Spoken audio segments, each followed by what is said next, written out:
En este tutorial les enseñaré a cómo usar el Local Storage y el Session Storage desde aplicaciones de tipo Blazor. Si bien es cierto, al día de hoy Blazor no ofrece como tal este comportamiento, es decir, no podemos hacer algo como Session Storage a través de clases, no significa que no podamos obtener estas funcionalidades. De hecho, con unas cuantas líneas de códigos podemos hacer esto que les estoy mencionando. Pero bueno, en este caso estaré trabajando con aplicaciones Blazor de tipo WebAssembly. Sin embargo, si han visto algo del tema de Blazor, sabrán que está WebAssembly y Server. En el caso de que haya una bifurcación, vamos a decirlo así, es decir, que la configuración sea distinta en WebAssembly y en Server, yo les estaré diciendo y mostrando en pantalla cómo se hace en cada una de las plataformas, por decirlo así. No nos detengamos más y vamos a crear el proyecto. Lo creamos lo más cercano a raíz posible. Esta es una recomendación personal. Mientras más cercano a raíz, no sé si Blazor tenga también este problema. Sin embargo, en Xamarin, si metemos el proyecto dentro de muchas carpetas, luego tenemos ruido. Así que por costumbre tiendo a guardar mis proyectos lo más cercano a raíz. Si se están preguntando qué rayos hice, en resumen simplemente creé un proyecto en blanco, una solución en blanco mejor dicho, y en esta agregué el proyecto Blazor. Una costumbre personal, si quieren pueden crear el proyecto con la plantilla como toda la vida, seleccionar aplicación Blazor, siguiente, no hay ninguna diferencia. Ya tenemos nuestra aplicación de Blazor, la que nos ofrece el Visual Studio. Y bueno, empezaremos a codificar.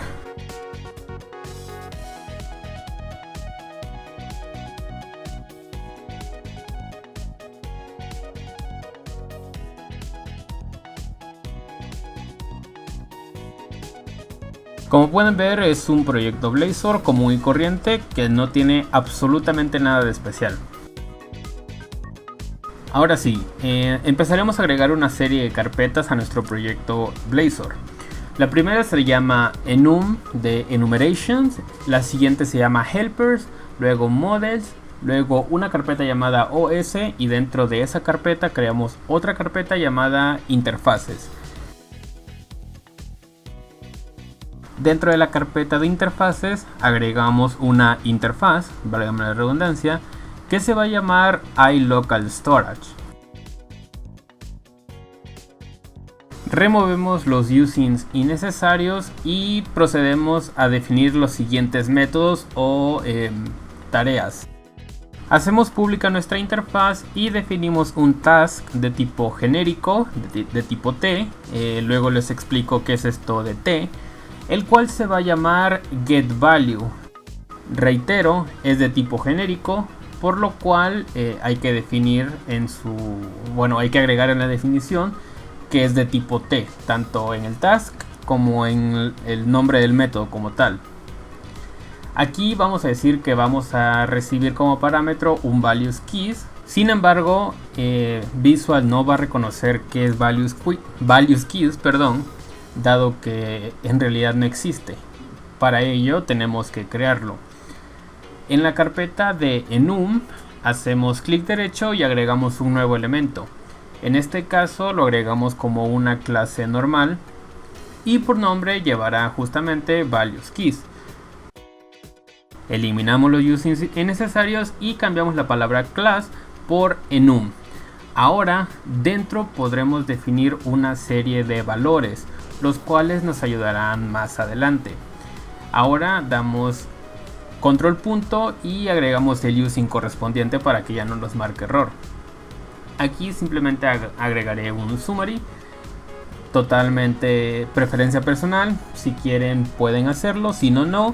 Pero como buena práctica les recomiendo que documenten su código. En este caso pondré obtiene el valor que se encuentra almacenado. De hecho es justamente lo que va a hacer. Recupera el valor almacenado de la memoria local, tanto local storage como session storage. Pero eso ya lo veremos más adelante. Bueno. Lo siguiente es, si hemos hecho un setValue, también debemos también debemos tener un set value, es decir, uno debe setear el valor y el otro debe obtenerlo. Para ello creamos un método que es prácticamente similar al que hemos creado con antelación. La única diferencia notable es que el set value recibe dos parámetros. Uno es el values keys y el otro es un valor de tipo t. Les recuerdo que lo de t luego tendrá sentido si no lo han manejado. Agregamos un summary que justamente va a describir qué es lo que hace. En este caso obtiene el valor que se encuentra almacenado. Ya hemos creado un getValue, un setValue. Si han usado local storage o session storage, ya sea en Angular, en JavaScript vainilla, sabrán que hay 4 operaciones, si no estoy mal, o las que yo he utilizado siempre son 4: un get, un set, un remove y un clear all, que es eliminar todo lo que hay en memoria. Así que vamos a hacer justamente eso. Ahora vamos a hacer otro task que sea correspondiente o que representará nuestra tarea de remover un ítem. Para eso decimos que es un task, en este caso no va a ser genérico, ya les explicaré por qué, el cual simplemente me va a recibir un key, es decir, dime qué valor voy a remover. Verán que el key o el values keys no es más que un atributo o en realidad es un parámetro que nos ayuda a decir qué voy a setear, qué voy a obtener, qué voy a remover. Para eso nos funciona el values keys. Espero que les vaya quedando claro como tal. Por último, simplemente tenemos que hacer el método que nos elimine todo lo que hay en memoria. Para eso creamos un task, el cual se va a llamar clearAll, que no recibe nada, no es genérico ni nada por el estilo. Agregamos el summary como lo hemos hecho hasta el momento y listo. Ahora, si bien han visto algo de programación o han trabajado con interfaces, si hay una interfaz, significa que va a existir una clase que la implemente. Para ello, dentro de la carpeta OS, creamos una clase que se va a llamar Local Storage, la cual va a implementar la interfaz que acabamos de crear. Eliminamos los usings innecesarios y con 2 puntos le decimos implementame la interfaz iLocalStorage. Al decirle esto, en automático nos pedirá que, primero cargamos el using y luego nos pedirá que implementemos la interfaz. Al hacer esto, nos traerá todos los métodos que hemos definido antes. Bien, ahora a través de inyección de dependencias vamos a inyectar el IJS runtime. Para eso, en el constructor creamos un constructor de la clase local storage y le decimos que va a recibir un parámetro justamente de IJS runtime y le ponemos un nombre, el que querramos. Como lo recibimos en el constructor, tenemos que guardarlo en una propiedad de la clase como tal. Para ello creamos de tipo privado, de read only, porque no vamos a escribir ni modificarla, y le decimos que es de IJS runtime y le ponemos un nombre. Sean muy cuidadosos y noten que uno está en mayúscula y uno está en minúscula. El que recibimos en el constructor está en minúscula y el que está en nuestra clase como tal está en mayúscula.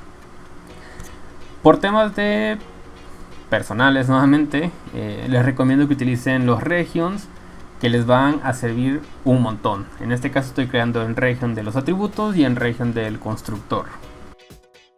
Ahora, dentro de nuestro constructor, asignamos a nuestra propiedad IJS runtime el valor que recibimos a través del constructor. Aquí me he equivocado y aquí es la que está en minúscula. Si se preguntan para qué hemos hecho esto, es muy sencillo. Esta interfaz, me refiero a la de IJS runtime, nos permite ejecutar código JavaScript desde C#. Por ahí va la tirada, que es utilizar esta interfaz para poder ejecutar las líneas de código que normalmente escribiríamos en JavaScript. Ya tengo el regio del constructor, de los atributos, y solo me falta crear el de los métodos.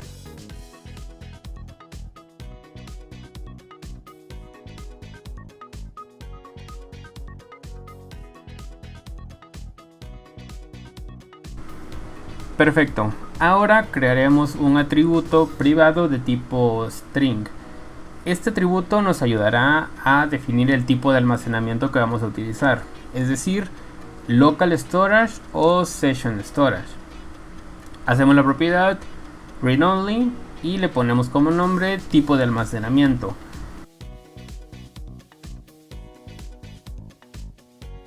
Si se preguntan qué tipo de almacenamiento utilizar, es decir, local storage o session storage, bueno, ahí depende completamente de sus necesidades. En este caso, para el ejemplo, yo utilizaré session storage, pero la única diferencia es el string que van a utilizar. Si van a usar local storage, colocan eso en el string de nuestra propiedad. Si van a usar session storage, colocan eso. Por ello pueden intercalar y hacer una modificación de local a sesión y de sesión a local sin ningún problema. Voy a copiar esto, puesto que esto es repetitivo. Para setear, para eliminar, para lo que quieran, siempre se escribe lo mismo, es decir, session storage o local storage. Ok, lo primero que haremos es definir el método de setValue. Para ello eliminamos esta línea y empezaremos a codificar. Hacemos que nuestro task o nuestro método sea asíncrono. Y como le hemos dicho que va a ser asíncrono, estamos obligados a utilizar la palabra await. Una vez que hacemos esto, le decimos que await nuestra propiedad JJRootTime y utilizamos el método invoke_voidAsync. Lo primero que le vamos a pasar a esta función es un string con la función JavaScript que deseamos ejecutar. Si nos vamos al portal, aquí podremos ver cómo se hace un setValue. Es escribiendo el tipo de almacenamiento .setValue. Reitero, en este caso estamos utilizando session storage, pero para el local storage es exactamente igual, obviamente cambiamos la palabra reservada. Aquí tenemos más ejemplos como el get, el set, el remove item, bueno, etcétera. Para el set, después debemos pasar un nombre y el valor que vamos a guardar. Eso es lo que vamos a hacer en nuestro código C#. Empecemos por definir el comando de setValue. Para ello vamos a concatenar nuestro tipo de almacenamiento, nuestra variable, que ya contiene como tal session storage punto. Les digo, esto va a ser muy repetitivo, por eso lo hicimos de esta forma. Y después le pasamos el método a utilizar, que es setItem. Como segundo parámetro, esta función nos va a pedir que le pasemos el key o la llave con el que va a guardar ese nombre, que en este caso, por ejemplo, se llama myCat. Nosotros le vamos a definir eso a través de los enumeration. Por ello, en esta línea le decimos key.toString para que nos convierta el values keys en un string común y corriente. Y por último le vamos a pasar el parámetro, que sería nuestro value de tipo t. Sin embargo, como también vamos a trabajar con objetos complejos, vamos a serializar lo que recibamos a través de t. Aquí es donde cobra sentido el utilizar genéricos, ya que un genérico nos permite decirle a un método que va a ser de tipo entero, de tipo objeto, de tipo string o lo que se nos venga en gana. Y ya como último simplemente le decimos punto a todo lo que hemos escrito antes del punto y coma y configure await como false. Hecho esto, este task o este método queda completo. Sin embargo, aquí me está dando error, déjenme ver por qué. Ok, aquí fue error mío. El setValue es de tipo genérico también, pero es genérico en el valor que recibe, no el que retorna. De hecho, setValue no retorna ningún valor, por eso no retorna algo de tipo t, porque no lo hace. Así que eliminamos esto, modificamos la interfaz y la clase como tal y listo. Ahora sí, hecho esto, el setValue queda completo. Perfecto, simplemente para recapitular, nuestro método hace lo siguiente. A través de nuestra variable tipo de almacenamiento, que ya tiene definido session storage, ejecutamos el método de JavaScript setItem. Luego le pasamos la llave con el que va a guardar lo que le hemos pasado el valor como tal. Y por último le pasamos el valor mismo, el cual lo serializa en caso de estar trabajando con objetos complejos. Hasta ahí todo bien, espero que le estén entendiendo. Ya hemos hecho un set, por lo consiguiente tenemos que hacer un get.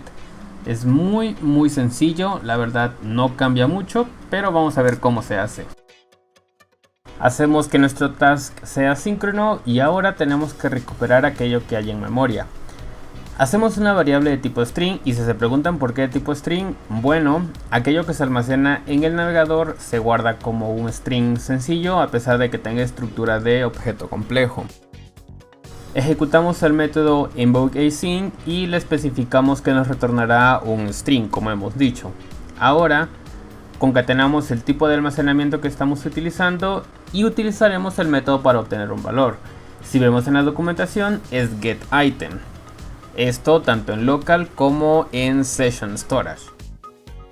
El siguiente parámetro que debemos enviar es el key de aquello que queremos recuperar. Para ello estamos recibiendo un valor de tipo valueKeys, recuerden, y simplemente lo convertimos a string. Colocamos el configureAwait en false y listo. Aquí olvidé poner await, lo agregamos y eso es todo. El método nos seguirá marcando error dado que aquí simplemente estamos obteniendo aquello que hay en memoria. Sin embargo no lo estamos retornando y ese es el error que nos dice. Bueno, tengan en cuenta que esto nos está retornando un string y nosotros le estamos diciendo al task que va a retornar un valor de tipo t. Recuerden, t va a ser un valor genérico, es decir, nosotros vamos a indicar qué es lo que va a retornar. Ahora tenemos que convertir este string en un valor que sea del mismo tipo que t. Ya esto tendrá sentido en unos momentos, lo prometo. Dentro de la carpeta de helpers agregamos una nueva clase la cual se va a llamar isDataNull. Definimos un método público y estático el cual va a retornar un valor de tipo t, es decir un valor de tipo genérico, el cual se va a llamar check. Ahora le decimos que check va a recibir un parámetro de tipo string el cual va a llamarse data, es decir aquello que hemos retornado. En la definición vamos a hacer lo siguiente. Agregamos un return y utilizaremos un operador ternario para preguntar si lo que hemos recibido es igual a nulo. Si es igual a nulo, para eso sirve el signo de interrogación.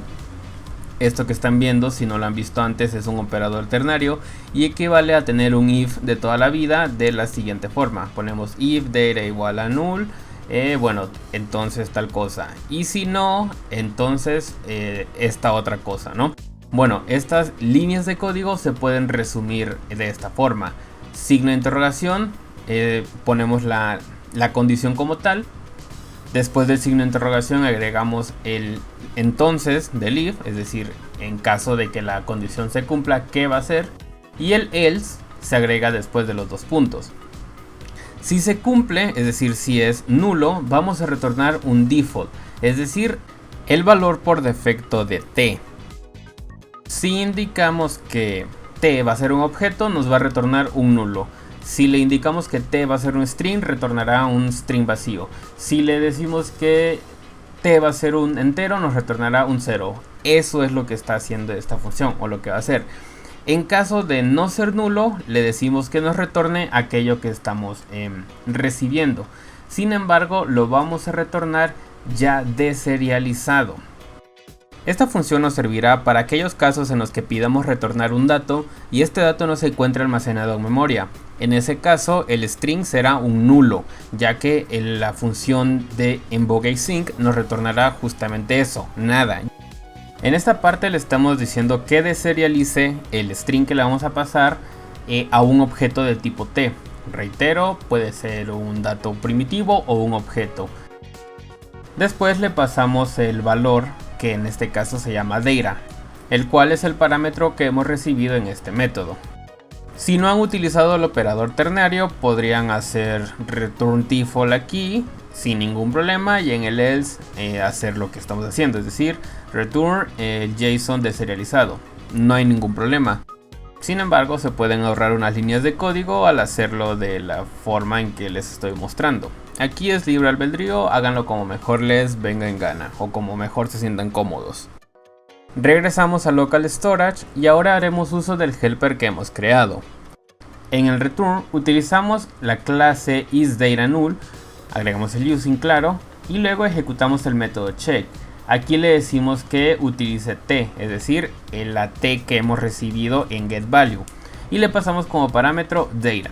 Y así es sencillo, el método getValue deja de dar error ya que estamos cumpliendo con el return especificado. Recapitulando, este método ejecuta lo que es el getItem, en este caso de Session Storage, como pueden ver aquí se hace la concatenación. Y luego simplemente pasamos el key, que va a ser un string común y corriente. Ya hemos hecho el set y el get. A continuación haremos el remove. La verdad este es muy sencillo. Utilizamos nuestra propiedad JSRuntime para ejecutar su método invokeBoyAsync.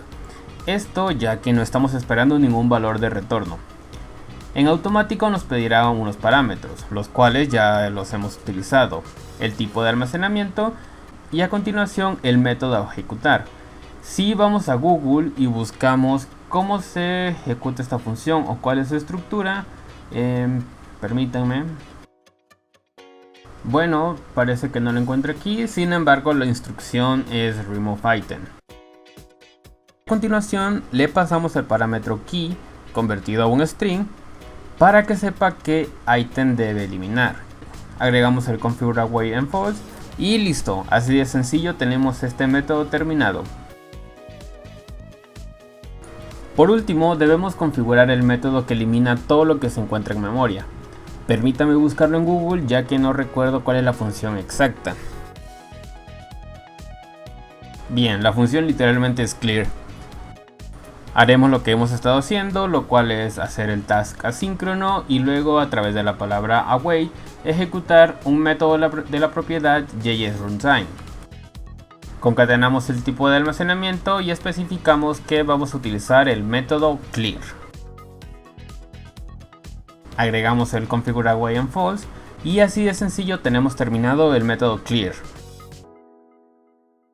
Con este código que hemos hecho ya tenemos la funcionalidad de Local Storage desde Blazor. Simplemente es refinar unas cuantas cosas. La primera de ellas es agregar valores en nuestro enumeration de values keys, dado que actualmente se encuentra vacío. Agregamos dos valores, uno un dato simple y el otro un objeto. Cuando estemos haciendo uso de Local Storage, enviaremos algunos de estos datos como parámetros. Estos, al llegar a estas funciones, se convertirán en strings comunes y corrientes, ya que eso es lo que hemos indicado como tal. Bien, ahora procedemos a hacer el registro de nuestra interfaz. Para eso nos venimos a la clase Program y en el main hacemos la siguiente configuración. Builder.services.addTransient y luego le especificamos dos parámetros. El primer parámetro es la interfaz que vamos a registrar, en este caso iLocal Storage. Como segundo parámetro pasamos la clase que está implementando la interfaz que hemos definido, que en este caso es Local Storage. Si van a hacer este proceso en una aplicación Blazor de tipo server, la configuración hasta este momento es exactamente la misma. La única diferencia es en registro de la interfaz. Para hacer el registro de la interfaz, nos venimos a la clase Startup y dentro del método ConfigureServices agregamos la siguiente línea. Services.addTransient y nuevamente agregamos la interfaz y la clase que la está implementando. En este paso simplemente estoy creando una interfaz para poder agregar datos de tipo objeto, datos simples, ver los datos y eliminarlos, lo cual engloba a todas las funcionalidades que hemos programado.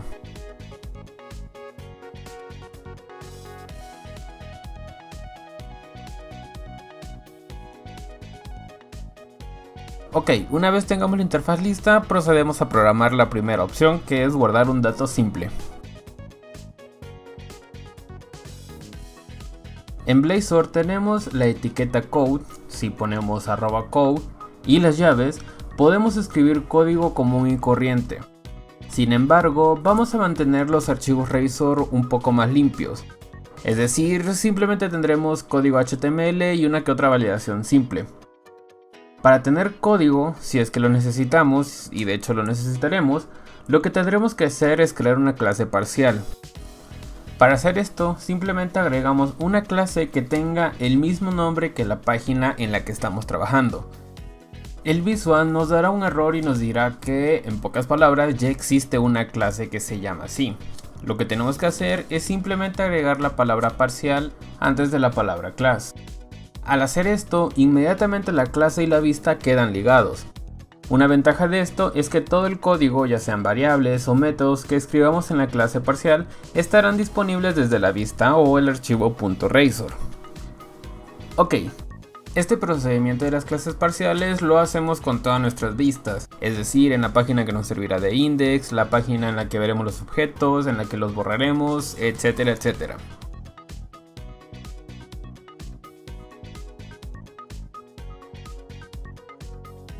Aprovechando que los proyectos Blazor traen instalado la biblioteca o librería de Bootstrap, haremos uso de dicha herramienta para crear las interfaces que estaremos utilizando. En este caso, si no mal recuerdo, viene instalado Bootstrap 4, así que buscaré la documentación de esta versión.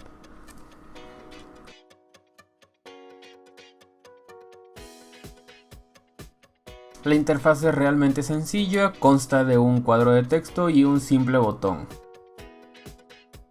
Programaremos la funcionalidad de esta página. Para ello, abrimos la clase parcial de index.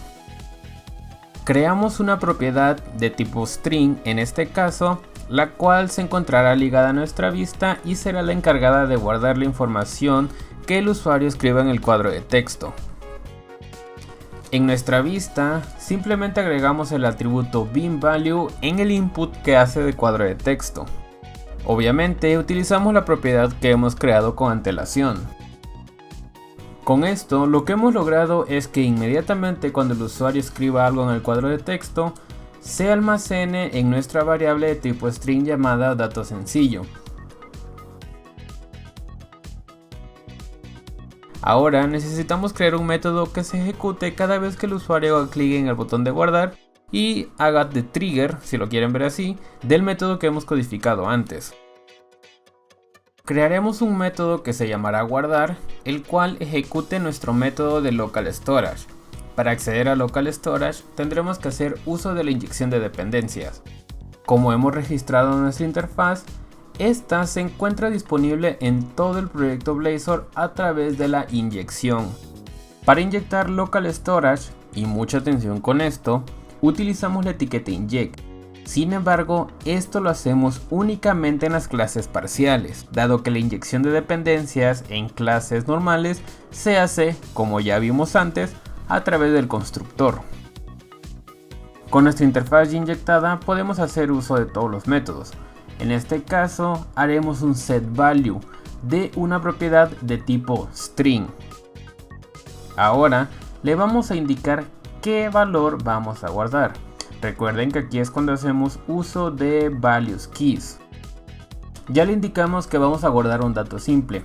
El siguiente parámetro que está esperando nuestro método setValue es el dato en sí. Para ello le pasamos nuestra propiedad dato sencillo. Eso es todo. Ahora tenemos que ligar nuestro botón con el método guardar. Para hacer esto utilizamos la propiedad onClick y ejecutamos el método guardar. Hora de probar lo que hemos hecho. Iniciamos el proyecto y veremos cómo funciona. Abriré las herramientas de desarrollo y me iré al apartado de Session Storage.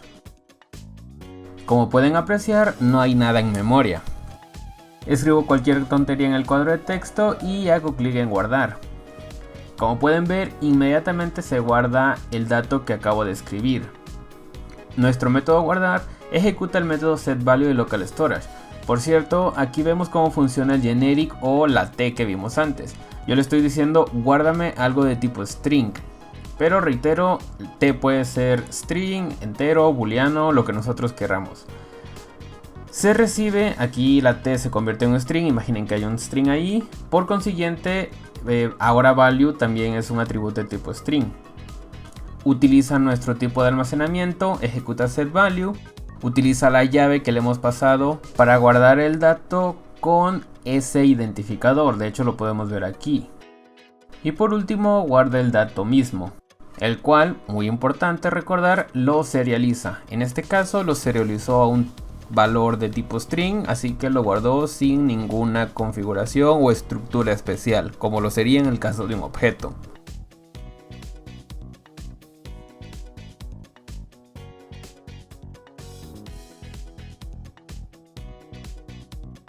Para ver cómo funciona el almacenamiento de objetos, crearé una interfaz en la cual el usuario podrá ingresar diferentes atributos de un objeto en sí, es decir, de un modelo. Nuestro modelo no es más que una clase común y corriente con una serie de propiedades. En este caso haré una clase de tipo persona, el típico ejemplo de programación orientada a objetos, y agregaré una que otra propiedad por ahí. Para la interfaz gráfica utilizaré como base lo que hicimos en el index. Ahora, en la propiedad parcial, creamos un atributo que sea del mismo tipo de la clase que hemos creado en el modelo. Obviamente no nos podemos olvidar del método de guardado. Haremos ciertos cambios en la interfaz. El primero es la cantidad de inputs o de cuadros de textos que tenemos disponibles. En este caso haremos tantos como campos necesitamos ingresar. Obviamente cambiamos el bin value de cada campo para que esté ligado a una propiedad del modelo que hemos creado.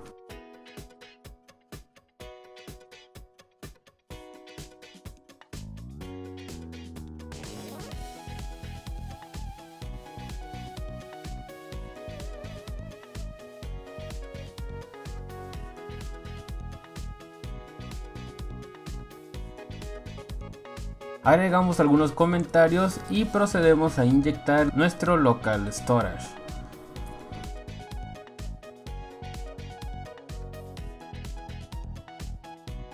Ejecutamos el método setValue, sin embargo en este caso le diremos que trabaje con propiedades de tipo persona, es decir, el modelo que hemos creado.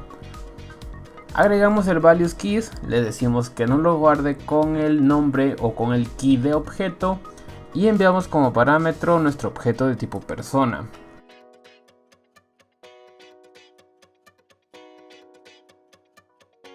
Ok, vamos a probar cómo va nuestro proyecto. Como pueden apreciar, la opción de guardar un dato sencillo sigue funcionando sin ningún problema. Sin embargo, ahora probaremos cómo nos va con un objeto. El objeto se guarda sin ningún problema y como podemos ver, a través de la representación del formato JSON, se respetan los atributos que hemos definido en el modelo. Ya hemos visto cómo guardar información en la memoria local del navegador. Ahora veremos cómo recuperar dicha información y pintarla en pantalla.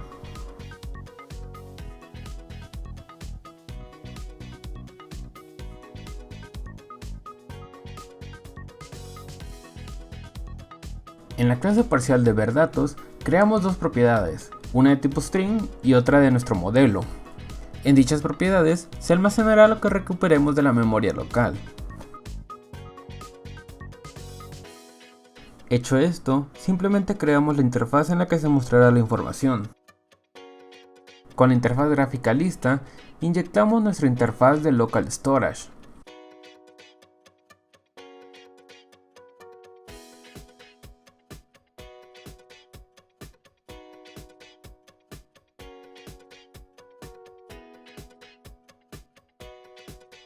En esta ocasión haremos algo diferente.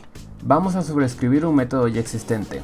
Para ello, utilizamos la palabra reservada protected seguida de override y por último veremos un listado de los métodos que podemos sobreescribir. En este caso, vamos a sobreescribir este método. Dentro, le decimos que dato sencillo será igual a wait, es decir que espere al método getValue de local storage. Le decimos que nos deserialice aquello que recupera en un string sencillo y luego le pasamos como parámetro el enumeration correspondiente, que es el de dato simple. Aquí simplemente hacemos asíncrono el método para que nos acepte la palabra reservada wait. Para el caso de persona hacemos exactamente lo mismo, simplemente cambiamos el tipo de valor que se va a usar en el genérico y el enumeration que se envía como parámetro. En el caso de la propiedad de nuestra clase persona haremos un pequeño cambio. ¿Cuál es ese y por qué? Bueno, si no hemos guardado nada en memoria y accedemos a la pantalla de ver datos, obtendremos un error. El error es muy sencillo de entender. Recuerden que el método de local storage nos retorna un default de t cuando no encuentra nada en memoria. Y el default de t, como dije con anterioridad, en el caso de las clases, claro, es nulo. Y al tratar de acceder a las propiedades de un nulo, obtendremos un error. Bueno, vamos a crear un método que nos ayude a resolver este pequeño inconveniente. En nuestra carpeta de helpers, en la clase isDataNull, crearemos el siguiente método. En resumen, este método recibe un objeto de tipo genérico y comprueba si es nulo. Si es nulo, retorna una nueva instancia de t, que en el caso de las clases nos viene de maravilla, ya que, aunque sea un objeto vacío, no es nulo y por tanto no nos dará error. En caso de no ser nulo, simplemente retorna aquello que ha recibido. En nuestra clase parcial hacemos la siguiente modificación. En resumen, le decimos que de la clase isDataNull ejecute el método que acabamos de crear. Como es un método genérico, le tenemos que indicar con qué tipo de valor va a estar trabajando. Ahora, como parámetro, a este método le mandamos lo que nos retorne el local storage. Es hora de ejecutar el proyecto y ver cómo va.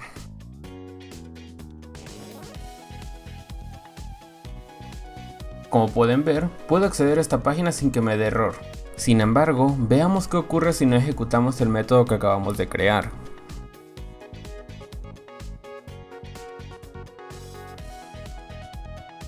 En consola podemos ver el error de que estamos tratando de acceder a la propiedad de un objeto que no ha sido seteado. Eso porque el local storage nos retorna un nulo, y aunque en la clase parcial le hemos dicho que persona es igual a una nueva instancia, en automático la igualación del local storage lo convierte en un nulo, y por ello no podemos acceder a las propiedades desde la vista.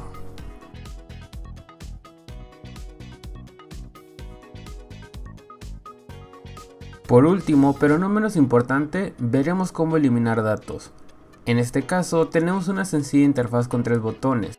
El primero elimina un dato sencillo, el segundo uno de tipo objeto y el último elimina todo lo que hay en memoria. Como lo hemos hecho con antelación, inyectamos nuestra clase de iLocalStorage para poder acceder a los métodos. En este caso necesitamos acceder al removeItem. Ya que tenemos inyectada nuestra interfaz, creamos los tres métodos que vamos a utilizar. Recuerden, uno elimina un dato sencillo, el otro elimina un dato de tipo objeto y el último elimina todo lo que se encuentra en memoria.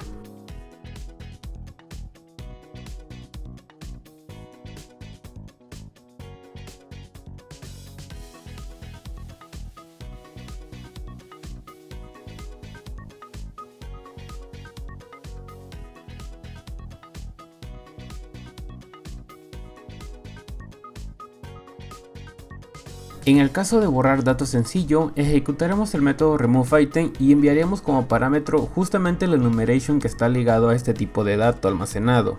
Con borrar objeto repetimos el mismo proceso simplemente variando el enumeration. Por último, en el caso de borrar todo, ejecutamos el método clearAll. Ok, compilamos y ejecutamos el programa para ver cómo está funcionando.